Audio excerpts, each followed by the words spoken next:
Haunted painting. उस घर के अंदर सबसे अंदर वाले कमरे में लगी वो पेंटिंग बहुत खूबसूरत थी।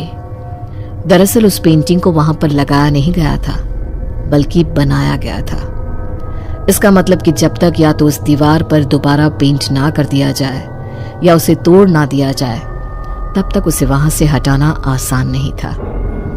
लोगों का कहना था कि उस घर के मालिक ने कर्ज में डूबे होने की वजह से अपने पूरे परिवार को जहर दे दिया और फिर खुद भी उसी कमरे में मर गया।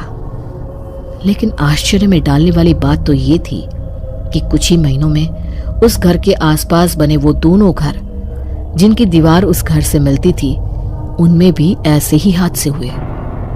आज जब पूरे 2 साल बाद अभय अपनी गर्लफ्रेंड सिया को लेकर वहां पहुंचा तो उसने दरवाजे पर लगे ताले को खोल दिया। अबे माना ये तुम्हारे अंकल का घर था, लेकिन क्या आसपास के लोग हमारे यहाँ रहने से ऑब्जेक्शन नहीं करेंगे? और कोई ऑप्शन भी तो नहीं था सिया। घर वाले हमारी शादी के लिए मान नहीं रहे तो कहाँ जाते हम? लेकिन ये घर अबे, इसकी चाबी कहाँ से मिली तुम्हें? और किसी को हमारे यहाँ होने का पता चल गया तो? नहीं पता चलेगा। पापा के दोस्त का घर है, यहाँ कोई नहीं आता जाता, और इसकी चाबी पिछले 2 साल से घर के स्टोर में रखी थी, किसी को पता भी नहीं चलेगा। इसके बाद अभय और सिया घर के अंदर जाते हैं। घर काफी साफ सुथरा था। वहीं एक कमरे में एक फोटो फ्रेम की तरफ अभय इशारा करता है। ये देखो, ये नेहा है, इसकी शादी होने वाली थी और तब अंकल ने अपने पूरे परिवार के साथ आत्महत्या कर ली। और जानती हो सिया, ये ना मुझे बहुत पसंद करती थी। मतलब अगर तुम्हें पसंद करती थी तो फिर शादी किससे करने वाली थी? और तुमने मुझे बताया नहीं ये तुम्हारी गर्लफ्रेंड थी? अरे नहीं बाबा, वो मुझे पसंद करती थी, लेकिन मुझे कभी उससे प्यार नहीं था। और वैसे भी पिछले 8 साल से मैं सिर्फ तुम्हारे साथ हूँ, समझी? सिया अंदर वाले कमरे पर लगे हुए ताले की तरफ देखती है। इस कमरे की चाबी कहाँ है अबे? पता नहीं। चाबियों के गुच्छे में जितनी भी चाबियां थी, उनमें से किसी से भी ये ताला नहीं खुल रहा। अच्छा, वैसे अबे हम ना जल्दी से जल्दी शादी कर लेते हैं ताकि लोग हमारे रिश्ते पर उंगली ना उठाएं। जैसा तुम कहो। अब रात हो जाती है, दोनों सो जाते हैं। अगले दिन दोपहर के वक्त अभय किसी काम से घर से बाहर जाता है। चारों तरफ सन्नाटा था।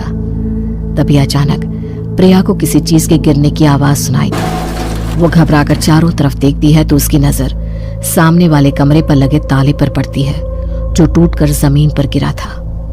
ये कैसे हुआ? लगता है पुराना ताला है, इसलिए गिर गया होगा।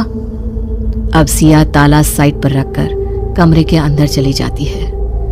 वो कमरा बहुत खूबसूरत था और उसे देखकर पता चल रहा था कि शायद वो नेहा का कमरा था। सारी चीजें बहुत ही तरीके से रखी थी।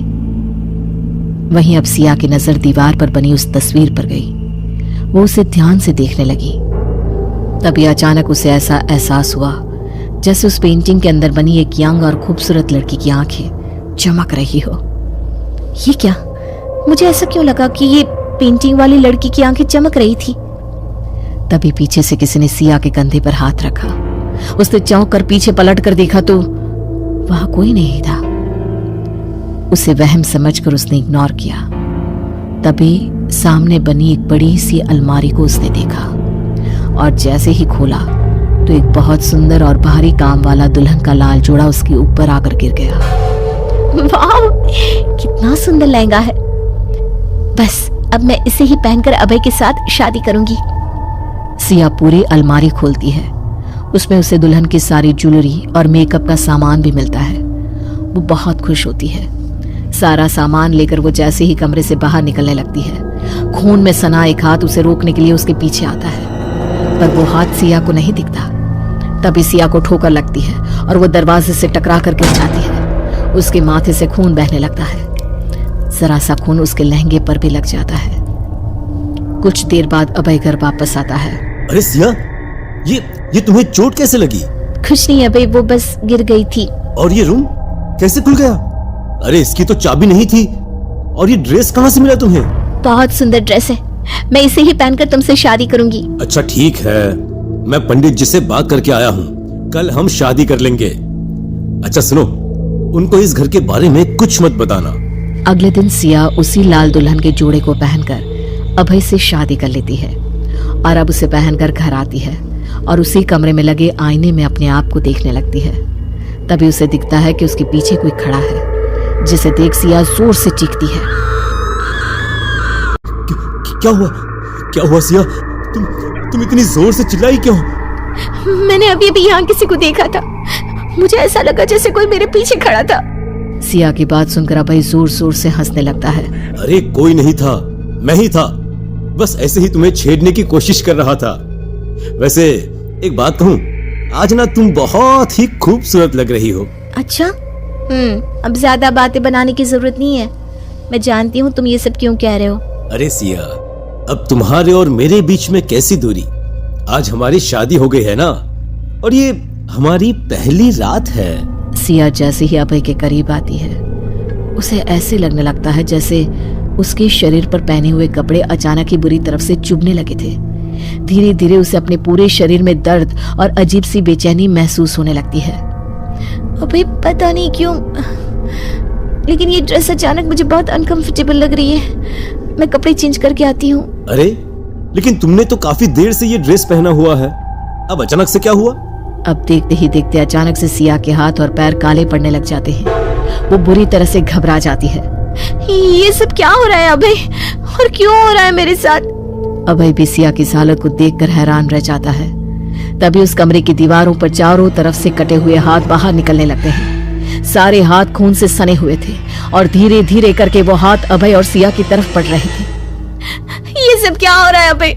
लगता है हम किसी बहुत बड़ी मुसीबत में फंस गए। अभय, हमें यहाँ से बाहर निकलना होगा।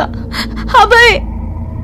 लेकिन अभय सिया की बात का कोई जवाब नहीं देता। सिया अभय का हाथ पकड़कर उस कमरे से बाहर भागने की कोशिश करती है, पर तभी उसे महसूस होता है कि अभय ने उस हाथ को कसकर पकड़ लिया है और उसके बाल पकड़कर वो उसे अंदर की तरफ खींच रहा है। छोड़ो मुझे अभय! अभय, क्या कर रहे हो तुम? पागल हो गए हो क्या? क्या हो गया है तुम्हें? पागल मैं नहीं, पागल तुम हो, और आज के बाद तुम्हें इसी कमरे में कैद होकर रहना होगा। क्या कर रहे हो तुम? क्यों कर रहे हो मेरे साथ ऐसा? आखिर क्या बिगाड़ा है मैंने तुम्हारा? तुम्हें हुआ क्या है अभय? तुम्हें इस घर में लाना मेरी चाल थी सिया, क्योंकि नेहा की शादी किसी और से नहीं बल्कि मुझसे ही होने वाली थी, और उसकी आत्मा हमेशा के लिए इस तस्वीर में कैद होकर रह गई है।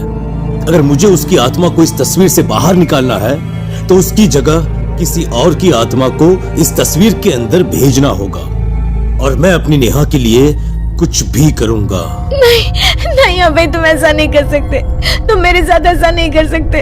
हमारी शादी हुई है, मैं तुम्हारी पत्नी हूँ। मैंने हमेशा सिर्फ और सिर्फ नेहा से प्यार किया है, और उसकी आत्मा को तुम्हारे शरीर में डालकर मैं अपनी पूरी जिंदगी उसके साथ ही जीना चाहता हूँ। और इतना कहकर अभय अपने हाथ में पकड़े हुए कांच के टुकड़े से सिया की गर्दन काट देता है।